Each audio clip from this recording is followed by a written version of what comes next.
বাংলাদেশের রাজনীতির এক আলোচিত চরিত্র নুরুল হক নূর। তিনি যে কখন কি করেন, কখন কি বলেন, এটা একটা ভাবা মুশকিল। তবে নূরকে সম্প্রতি পেটানো হয়েছে এবং তিনি গুরুতর অসুস্থ এবং সে নিয়ে একরকম নাটক চলছে।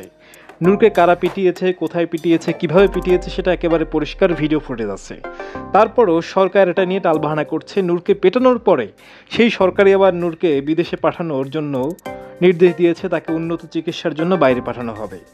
বিভিন্ন রকম দলের লোকজন তাকে দেখতে যাচ্ছেন, কিন্তু একটা বিষয় পরিষ্কার, সরকারি পেটোয়া বাহিনী নূরকে পিটিয়েছে, তাতে কোনো সন্দেহ নেই। কারণ ফুটেজ বলছে নূরকে বাইরের কেউ পেটায়নি। তবে এখন প্রশ্ন হচ্ছে, নূরকে আসলে পেটানো হলো কোন উদ্দেশ্যে? জাতীয় পার্টিকে জড়িয়ে নূরকে পিটিয়ে নির্বাচন বানচাল নাকি অন্য কিছু করার চেষ্টা করা হচ্ছে? সরকারের কোনো সুস্পষ্ট জবাব দিচ্ছে না, যেমন জবাব দেওয়া হয়নি হাসিনার আমলেও। নূরকে হাসিনার আমলেও বেধড়ক পেটানো হয়েছে এবং সেই নিয়ে নানা রকম পলিটিক্স চলেছে।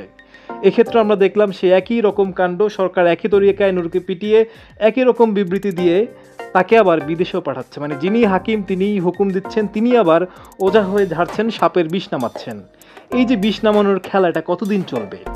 নূর বিতর্কিত হোক, যাই হোক, সেটা জনগণ রায় দেবে, কিন্তু নূর কীভাবে পিটিয়ে তাকে আবার বিদেশে পাঠানোর এই যে সিলসিলা, হাসিনার মতো করে পেটানোর পরে চিকিৎসা দেওয়ার আসলে কোন রাজনীতি? সেই প্রশ্নটার ফয়সালা করতে হবে।